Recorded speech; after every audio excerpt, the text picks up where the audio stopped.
আমরা তার বিরুদ্ধে চাচ্ছি যে এই দাবিগুলো না মেনে নেওয়া হোক। দশম গ্রেড আমাদের ডিপ্লোমা ইঞ্জিনিয়ারদের, আমরা যে আমাদের দাবিগুলো মেনে নেওয়া হোক।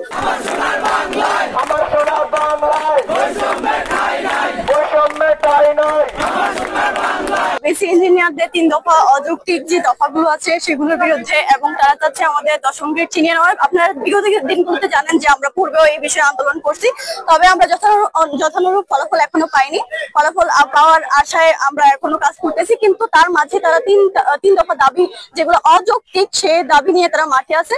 তো আমরা তার বিরুদ্ধে চাচ্ছি যে এই দাবিগুলো না মেনে নেওয়া হোক। দশম গ্রেড আমাদের ডিপ্লোমা ইঞ্জিনিয়ারদের, আমরা যে আমাদের দাবিগুলো মেনে নেওয়া হোক। আজকে মূলত আমরা এখানে দাঁড়িয়েছি যে বিএসসি ইঞ্জিনিয়ারদের অযৌক্তিক দাবি এবং ষড়যন্ত্রের বিরুদ্ধে রুখে দিতে। কারণ আপনারা জানেন বিগত দিনে তারা নবম গ্রেডে নিয়োগ পায় সরাসরি, আমরা ডিপ্লোমাবাসী দশম গ্রেড নিয়োগ পাই। কিন্তু এটা 2013 সালে এবং 1964 সালে রাষ্ট্রপতির 164 নং প্রজ্ঞাপনে স্পষ্ট বলা হয়েছে। এরপরও তারা এ নিয়ে ষড়যন্ত্র অর্থাৎ ডিপ্লোমা সেক্টরকে ধ্বংস করার জন্য আজকে বিএসসিরা উন্মত হয়েছে। আমরা এই ষড়যন্ত্র রুখে দেব। সারা বাংলাদেশের ডিপ্লোমা কর্মজীবী এবং ডিপ্লোমা ছাত্র পেশাজীবী সংগঠন সব আমরা একসাথে এদের বিরুদ্ধে।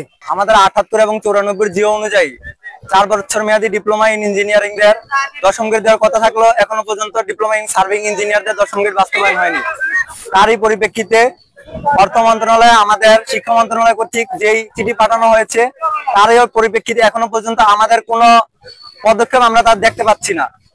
আমরা চাচ্ছি যে আমাদের যেই দশম গ্রেড ডিপ্লোমা ইন সার্ভিং এর অতি শীঘ্রই কালক্ষেপণ না করে দশম গ্রেড বাস্তবায়ন করা হোক, এবং ডিপ্লোমা ইঞ্জিনিয়ারদের যে অযৌক্তিক 3 দফা বিএসসি ইঞ্জিনিয়ারদের যে অযৌক্তিক 3 দফার মাধ্যমে ডিপ্লোমা ইঞ্জিনিয়ারদের মান ক্ষুণ্ণ করা হচ্ছে, এবং কি অযৌক্তিক 3 দফা দাবি করে তারা দশম গ্রেডে নিয়োগ চাচ্ছে, আমরা এর তীব্র প্রতিবাদ ও নিন্দা জানাই।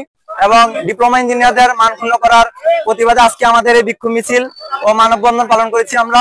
আমরা আমাদের অস্তিত্ব রক্ষার লড়াইয়ে যদি এর থেকে কঠোর পদক্ষেপে যেতে হয়, আমরা এর থেকে কঠোর পদক্ষেপে যাব। অস্তিত্ব রক্ষার লড়াইয়ে আমরা অটট, আমরা আমাদের অস্তিত্ব রক্ষা করবো ইনশাআল্লাহ।